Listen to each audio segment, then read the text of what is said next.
Nah nih saya ingin mengucapkan selamat malam Bang Andre Rosiade. Waduh, Bang Andre, kita nggak milih tema ini malam ini kalau nggak Bang Andre yang kipas duluan Bang, yang nyalain apinya nih Bang. Silakan Bang Andre, Anda kenapa getol sekali ingin Patrick Kluivert dipecat Bang Andre?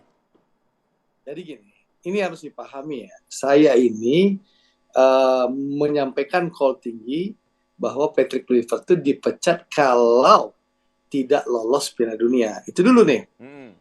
Ya, ini catatannya dulu bahwa Patrick Kluivert kalau tidak lolos Piala Dunia ya dipecat. Ya, menurut saya itu hal yang wajar. Ya, kalau nggak lolos ya dipecat. Dan saya tahu standar Erick Thohir itu. Kalau gagal pasti dipecat. Barusan kemarin Coach Mochi gagal masuk Piala Asia dipecat kan sama Pak Erick. Nah, tapi pesan saya itu bukan ditujukan ke federasi. Bukan ditujukan ke Pak Erick. Kenapa? Karena tanpa saya suruh pun, kalau Patrick Kluivert itu gagal ke Piala Dunia, saya yakin 100% Pak Erick akan pecat Patrick Kluivert. Pesan call tinggi saya ini, saya sampaikan kepada Patrick Kluivert, bukan kepada Pak Erick Thohir. Karena saya kenal dan paham Pak Erick, kalau KPI-nya nggak sampai, tidak sesuai target, pasti dipecat. Nah, pesan itu, supaya dipahami, saya tujukan ke Patrick, supaya Patrick ya bersungguh-sungguh bekerja, melakukan evaluasi dan perbaikan agar Patrick Kluivert mampu membawa timnas kita lolos Piala Dunia secara langsung di round 4. Itu yang perlu dipahami dulu. Jangan sampai buzzer ternak Belanda langsung menyerang aja. Nah. Ada nama buzzer baru ya? Ya, itu yang penting. Ya. Jadi yang saya sampaikan itu. Tapi apa yang terjadi Bang Toel? Setelah saya kritik apa? Kan sampai pesan saya ke Belanda itu. Sampai mereka harus bikin rapat, posting di Instagram, memberikan pesan bahwa mereka melakukan evaluasi. Itu satu. Yang kedua, saya ini orang yang sangat sabar. Ya, saya itu sebenarnya mau mengkritik di Osaka. Setelah saya menonton langsung bagaimana, mohon maaf, permainan kita nggak punya semangat, nggak punya semangat juang, pelatih kayak orang bingung di lapangan, pemain juga bingung main di lapangan waktu itu. Tapi saya melihat Pak Erick begitu sedih ya di kursi penonton ya. Saya tentu menghargai Pak Erick ya. Beliau pasti ekspektasinya tinggi. Ya sudah, saya sabar dulu. Lalu saya dengar lagi Pak, waktu kita masih di Osaka bersedih, saya masih ketemu porter di Shinsaibashi di Osaka.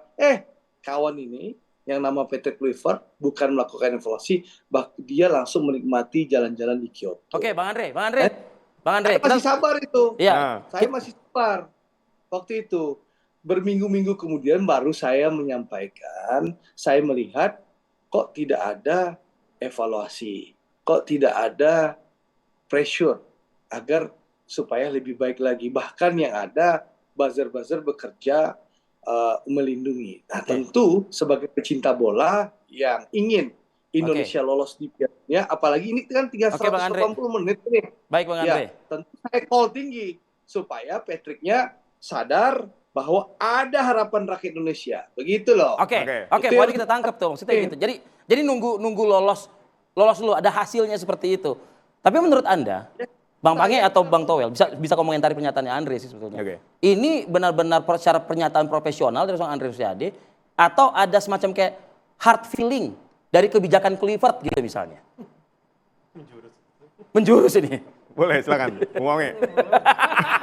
Minum dulu deh, udah, silakan Bung Toel. Oke, silakan Bung Toel. Apapun lah orang berpraduga, apapun buat saya sih tetap positif aja. Siapapun boleh mengkritik timnas, termasuk Andre Rosiade. Saya ngamatin, dia kritik soal mafia, soal komite wasit. Oke, Anda kembali menyaksikan dua sisi. Ini masih mengomentari tadi ya, statement yang disampaikan oleh Bang Ade Rosiade ya.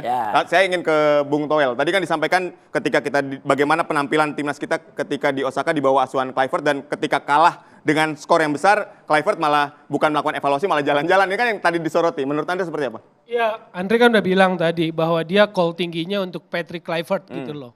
Oke, sah-sah aja menurut saya sih. Dan ini sebetulnya kan call tinggi Andre ini harus jadi alarm. Terutama buat Exco, buat BTN, Pak Marji. Kan harusnya jangan sampai Andre tuh yang ngebuka tuh. pelatih kurang bertanggung jawab, datangnya seminggu sebelum TC katanya. Walaupun kalau TC yang sebelum lawan China itu 10 hari deh, 11 hari sebelum pertandingan. Jadi nggak seminggu banget juga gitu. Jangan kayak pelatih Tarkam katanya. Nah itu sebetulnya masukan-masukan yang menurut saya Santilan Andre ini paling kena ke BTN gitu loh. Jadi kalau saya semoga Bang Andre juga nggak keberatan, kita dorong lah jadi waketum nanti. Di 2027 ya? Saya nggak sebut tahunnya. Iya oke. Karena 2027 dong. Oh, usulannya Pak Waketum kan? Pangnya punya usulan lain nggak kalau misalnya itu? Sama Waketum lah sama lah. Oh, sama. Nggak ketua umum nih, nggak ada ketua umum. Itu tandem yang pas. Cuman gini, saya mau nambahin gini. Gimana? Kalau kita bilang bahwa Kluivert diganti ketika gagal, ini juga menarik lihat kapan kita menentukan dia gagal. Karena gini, round 4 yang otomatis lolos ke Piala Dunia kan yang juara grup. Ya. Yang runner up Runner up ya? itu bakal lawan runner up. Yang Grup A, sebelumnya, grup ya. A ya, oke. Kalaupun menang, belum kelar juga tuh barang. Akan lawan dari konfederasi lain. Gitu. Jadi kapan kita akan bilang dia gagal? Iya. Ya kan? Apakah Saya ketika bilang langsung nggak argumen lolos? sepak bolanya harus clear, objektif, bukan karena ada faktor-faktor lain gitu. Nah, ini kan jadi penting. Sekarang Kenapa? emang agak pesimis ya kita juara grup B itu ya. Ya Kita bersama Arab Saudi dan Irak. kita lawan Saudi Oke. sama Irak. Ya. Saudi itu Imbang kan? Imbang kemarin, Tapi kan ini udah beda Saudi ya. Plus kita tahu bola itu kan bukan cuma urusan dalam lapangan doang kan. Ya. Ini calon tuan rumah Piala Dunia 2 Piala Dunia ke depan loh ini. Ya. Iya kan? Nah, ini pasti akan faktor non teknis akan main banget di sini pasti. Oke. Gitu ya. Ini nggak bisa kita kesampingkan sehingga kita kan harus punya mitigasi-mitigasi. Misalnya amit-amit kita nggak jadi juara grup, Ya. runner up. Kita harus menang lawan sebelah. Iya kan? Kalau udah menang kita harus lawan konfederasi negara lain. Betul. Gitu. Masuk Oman, putaran kelima. Masih Qatar, panjang. ya kan? Oman, Iya. Qatar dan ya di sebelah kan harus menang lawan sebelah kan? Indonesia, Arab, Irak, Indonesia, sebelah Qatar, Oman. Arab. Nah. Dan itu belum selesai sampai situ gitu jalannya. Jadi kapan kita akan bilang dia gagal? Iya kan? Kalau misalnya dia cuma peringkat 3 udah pasti gagal fix kan. Oke. Tapi ketika nanti ketemu runner up grup sebelah, ketemu lawan konfederasi lain, itu kan juga masih ada kesempatan. Apakah kita akan bilang dia gagal ketika udah fix bener-bener gagal? Atau masih ada kesempatan kita untuk Anda mau sama bilang memperbaiki? is now or never gitu aja mungkin. Iya, gitu. Dan Iya.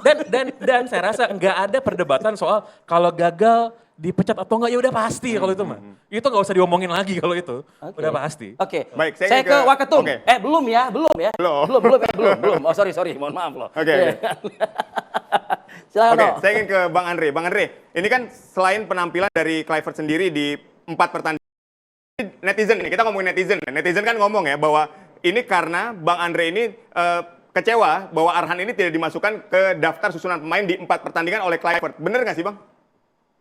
Personal Ya, nih jadinya nih. Itu kan biasa buzzer-buzzer yang membangun opini. Kalau kita buka akun-akun itu kan rata-rata buzzer. Ya, itu pertama. Yang kedua, saya ingin menjelaskan. Kalau saya ingin Arhan dimainkan oleh Patrick Kluivert atau jadi DSP-nya Patrick Kluivert, seharusnya saya puji-puji dong Patrick Kluivert. Bukan kritik Patrick Kluivert. Pakai dong logika buzzer itu. Jangan kalau orang berbeda sedikit harus dikritik itu loh. Akun-akun ternak itu. Nah, jadi menurut saya kalau saya ingin Arhan masuk DSP, logikanya saya muji-muji Patrick Kluivert. Ya, kayak Bang Toel tuh muji-muji Patrick Kluivert sekarang kan. Gitu loh. Kapan saya muji-muji Pak? Nah, bukan saya mengkritik secara keras dan tegas itu loh. Nah, itu coba pakai logika rasional dan objektif sedikit. Lalu yang kedua, ya, kritik saya ini sebagai warga negara Indonesia yang ingin timnasnya lolos ke Piala Dunia. Karena ini sudah di ujung. Kalau main balap MotoGP ini udah lap terakhir, gitu loh. Masa tinggal ujung kita nggak berhasil. Oke. Nah, harapan saya dengan saya mengkritik keras ini ada evaluasi, ada perbaikan, ada keseriusan. Ya, jangan seperti yang tadi saya disinggung Bang Toel, jangan seperti pelatih Tarkam, mau tanding baru datang. Gitu loh. Atau mungkin nggak tahu juga apakah kontraknya memang nyambi gitu loh. Pas mau tanding aja baru disuruh datang. Saya nggak tahu juga isi kontraknya. Tapi satu hal, ya, urusan Arhan ini nggak ada urusan. Ya, silakan Patrick Kluivert. Oke, itu udah clear ya. Silakan nggak usah dipanggil aja gitu loh. Oke, Bang Andre, saya mau tanya gini, Jadi Bang. tolong, Bang Andre. dari hak saya sebagai warga negara Iya, yang iya. ingin timnas ini lolos ke Piala Dunia jangan dikibiri dengan ungkaman dikit-dikit ini gara-gara Arhan. Bang Andre, tapi kan ini kan ibaratnya setali gitu loh ya. Ibaratnya kalau misalnya performanya tidak bagus, Anda tadi mengatakan ya bertanggung jawablah pelatihnya begitu. Tapi kan setali tiga uang ya wajahnya ketua umum pun kan juga kayak seakan-akan terpecut gitu loh, terlecut juga gitu ibaratnya. Saya yang pada saat itu euforia tanah air STY, saya yang merubah euforia tersebut dengan nama Patrick Kluivert gitu. Jadi saya kasih tahu ya, di saat Pak Erik diserang orang, ya coba buka rekaman.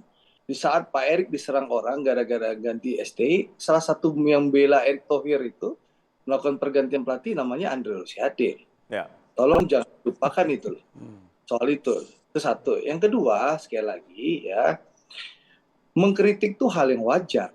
Anda kasih tahu, di Indonesia ini presiden dari zaman Bung Karno, Pak Harto, Pak Habibie, ya Gus Dur, Ibu Mega, Pak SBY, Pak Jokowi sampai Pak Prabowo sering dikritik kok soal kinerja beliau-beliau. Masa bule Belanda, orang asing digaji oleh rakyat Indonesia nggak boleh dikritik. Kalau dikritik diserang oleh akun-akun ternak gitu loh. Berarti apa? Berarti kalau itu terjadi, berarti kita masih bangsa yang terjajah dong sama Belanda. Sampai kita nggak boleh mengkritik tuan kita gitu loh. Padahal presiden kita saja boleh dikritik. Ya kalau Bang Andre kemarin mungkin ya setiap Pak Erik dikritik atau apa, Bang Andre kan selalu membela Pak Erik gitu. Karena mungkin dulu belum ada restu. Nah kalau sekarang mungkin jangan-jangan udah ada restu, jangan-jangan. Ya ini murni kritikan saya sebagai pencinta bola ya untuk kebaikan dan lolosnya timnas kita. Saya rasa ini kritiknya objektif ya. Saya minta dipecat kalau sudah tidak lolos Piala Dunia, gagal di round 4. Wajar dong kritiknya. Kan saya nggak minta dipecat sekarang.